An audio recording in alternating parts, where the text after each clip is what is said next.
Right now, 325 brave men and women in my district are fighting the Laguna Fire near Guyana, New Mexico. The Forest Service lost control of this actively managed fire after it jumped the fire line 2 weeks ago. The fire has burned over 16,000 acres of the Santa Fe National Forest, killing and maiming livestock of Forest Service permittees in its path. As the managed fire burned out of control, local permittees did not receive notice in time to protect their herds.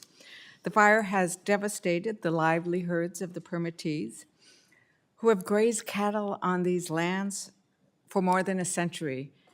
People who grazed cattle on these lands when they were part of land grants, historic land grants, before they ever became part of the United States.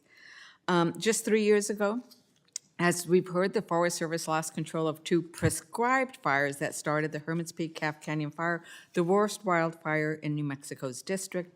So it's no surprise that communities in northern New Mexico have completely lost trust in the Forest Service's wildfire decision-making. We cannot allow history to repeat itself like this every wildfire season. But I want to be clear, I'm not against prescribed or managed fires. These are important tools for thinning our forests and preventing catastrophic fires. In fact, in this room, we had a hearing on the use of tribal ecological knowledge about using fire to protect the forest. Wise lessons that we could learn from here. But the Forest Service does need to improve its practices with how it conducts prescribed and managed fires. We need defined solutions to make sure the Forest Service has resources it needs to properly manage fires, and the policies in place to hold the agency accountable when it falls short.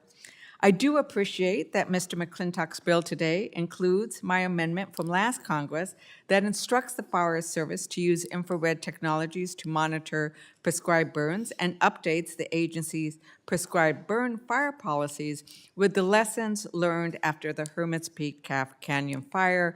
I'm offering 2 amendments today to help the bill better serve our communities out west. My first amendment would make sure the Forest Service employs the necessary number of wildland firefighters before this bill's policies take effect.